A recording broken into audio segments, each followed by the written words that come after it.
Bonjour à tous, je suis honoré de votre présence, je m'appelle Nofel Amilji et mon sujet est Claude François est-il un homme branché? Aujourd'hui, nous sommes réunis en ce lundi 4 avril à l'unité de Mantes-la-Jolie pour répondre à l'une des plus grandes questions de l'humanité. Une question sans pareille et sans égale que depuis de nombreuses années, tout le monde se pose. L'heure de vérité vient d'arriver, nous sommes en 2022 et cette année-là, je vous dis enfin que oui, Clo-Clo est un mec branché. Tout d'abord, qui peut ignorer qu'il est débranché? Branché, non pas parce qu'il a oublié de débrancher son sèche-cheveux, mais parce que lors de ses 15 années de carrière, il est l'un des artistes français les plus appréciés du public. Mais trêve de mondanité. En réalité, c'est quoi être un mec branché?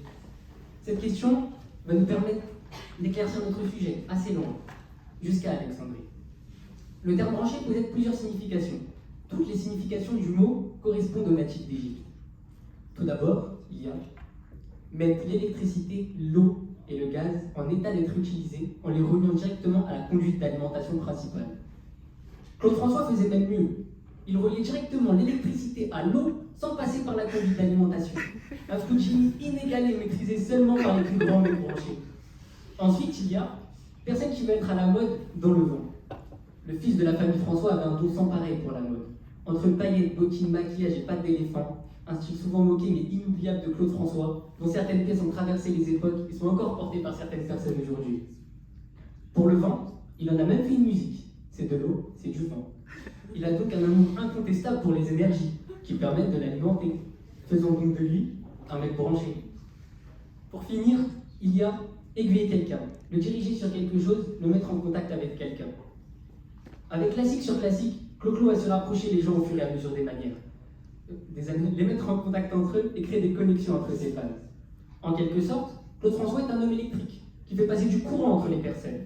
Combien d'hommes, grâce à ses musiques, ont offert des fleurs de magnolia à leur Alexandra, passer des lundis au soleil avec elles, leur dire qu'elles sont belles, belles, belles.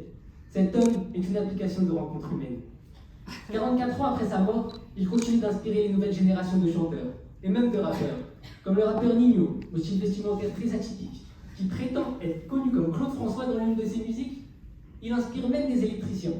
En effet, il faut se rendre dans un petit village au nord de la France, où un électricien lui a dédié le nom de son entreprise d'électricité.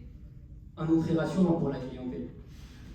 Claude François représente l'âge d'or de la musique française, un mec branché dans tous les domaines, même avec les femmes. À une époque, il va réussir l'exploit d'avoir 3 femmes en même temps. Il foudroie le cœur de ses conquêtes, pour que quelques années, à son tour, il soit foudroyé. Non pas par une femme, mais par EDF. En conclusion, oui, l'homme qui passait ses lundis au soleil était un mec branché. Que ce soit avec sa baignoire et son sèche-cheveux, ou avec toutes les Alexandras de France, il transcende les générations. De Paris à Alexandrie, nous connaissons tous au moins une des musiques de l'homme électrique, qui, cette année-là, pour lui, c'était la joie d'être l'idole des jeunes. Bravo.